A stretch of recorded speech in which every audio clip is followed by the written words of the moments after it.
And joining us now are Karen and Eric Wilson. Thank you so much to you both for being here. You're welcome. You're welcome.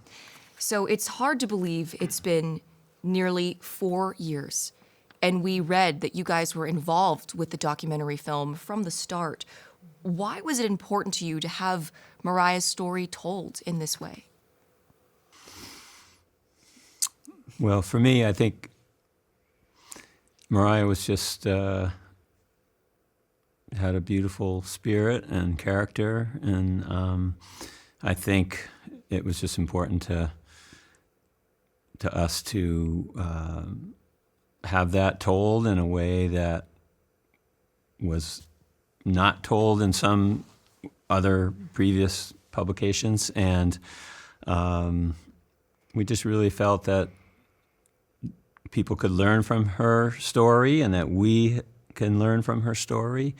And also we started the Moriah Wilson Foundation in 2023, and we really feel that it can help us with that and the mission moving forward that we're trying to do with the foundation. So really those two reasons for me. I mean, the process of making the film in itself in many ways was sort of therapeutic. It kind of just made us revisit so many aspects of the whole story. And when you face those hard things, it helps you, I think, process them. So I think there was just a lot of, inner processing going on. It kind of gave us a chance to just express our grief and express so many aspects of the story outwardly rather than holding it all in. So in many ways, I found it very therapeutic, even though it's not always easy, but, that's okay. And her story is such an incredible one. It was incredible to hear about what a remarkable young woman Moriah truly was. And you're right, everyone saw the headlines in 2022 and then again in 2023 during the trial, but so much is missed in that. What do you think is the biggest misunderstanding about your daughter and the way her death was covered that you hope this film clears up? Right away, what comes to my mind is the ridiculously sensational term of the love triangle. Like we were like, that is just ridiculous. Like Moriah never even told me I'm in love with Colin. Like there was no intense, passionate love thing going on, but they made it sound like it was like that. And I was just like, that is just so ridiculous. So kind of clearing that up, even in one part of the film where she just writes I'm okay with this relationship not being what I thought maybe it was. I got other guys on my mind. She was not all wrapped up in just one person. It was just so much about the professional relationship they had as cyclists, and Colin wanting to maybe help her with getting sponsors. Red Bull was one, and he was trying to help her with that, and they would be they were both sponsored by Specialized. So that was like a family in itself, and they were intertwined in that world. So to just act like they didn't know each other was kind of ridiculous. Something that I was personally struck by watching your documentary was your family's composure during such unimaginable moments, like during your statement to Caitlin Armstrong and how you addressed the press after the verdict. I know I wouldn't have been able to do that.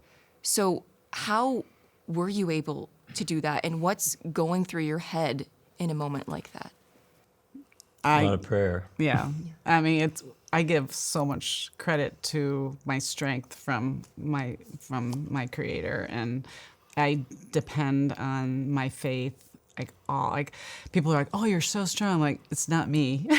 It's the God who lives in me that gives me my strength. In our weakness, he makes us strong. And it's real thing. It's a real thing. It's not fabricated. It's so real to me. And we know a lot of people are praying for us through that time and continue to pray for us, and we feel that. And we, God says he's with us. He will not forsake us. And and that, when you suffer, suffering, we all suffer in various ways in life. That's kind of the human experience. And I think it does bring you closer to God when you suffer, because it changes like Karen said, it changes your perspective, and you think more about, particularly in the case of a death, you think more about the eternal. And we just have that, it has strengthened our faith, and that we trust that Moriah is with God and that we will see her again someday, and that It's temporary separation. that really does give us some hope. And another interesting storytelling technique that we noticed from the documentary was getting to hear Moriah's own voice, in a sense, through her journal entries that were read aloud. What was it like for y'all to hear her deepest thoughts come to life and hear her voice again in that way? It just makes, as I said last night, I have a lot of conflicting feelings, because in one hand it's very beautiful, and I am so proud of how the person she had become, and through this process of her, her life and her cycling, and just the maturation that she was going through, and I think so. There's the pride of the young woman that she had become, and I think it was very beautiful. And what she said in many ways was just so beautiful, and yet there's the pain of the loss too, and what was taken from her in just an instant. I love her journals, and I read them periodically, especially if I'm going through something where I need to write a piece for our website or make a decision about a grant application and who we want to give to through the foundation. I'm always, a lot of times I'll just turn and open her journals and just tune in with her.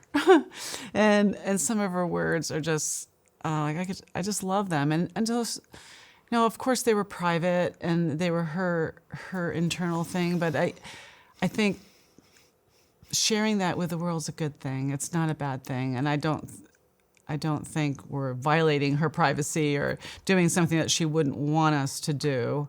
And after everyone sees this documentary, when it comes out, what do you hope people remember about your daughter and about this story?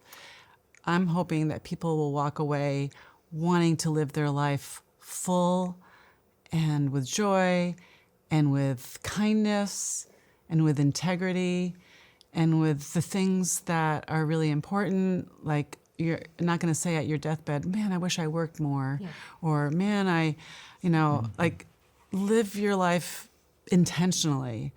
And the way she did, she was very intentional with how she lived her life. So I think there's so many lessons that I am still learning. Yeah. And through all of this, that she's teaching me continually through her spirit and through the mark she left here. So I hope that will kind of ripple out to those people who watch the movie.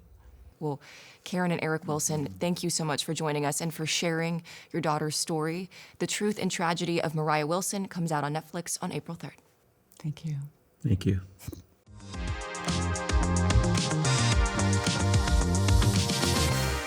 Thanks so much for watching. Be sure to like and subscribe and leave us a comment below to let us know your thoughts on this video. And don't forget, you can watch full episodes of Austin Insight for free in the PBS app.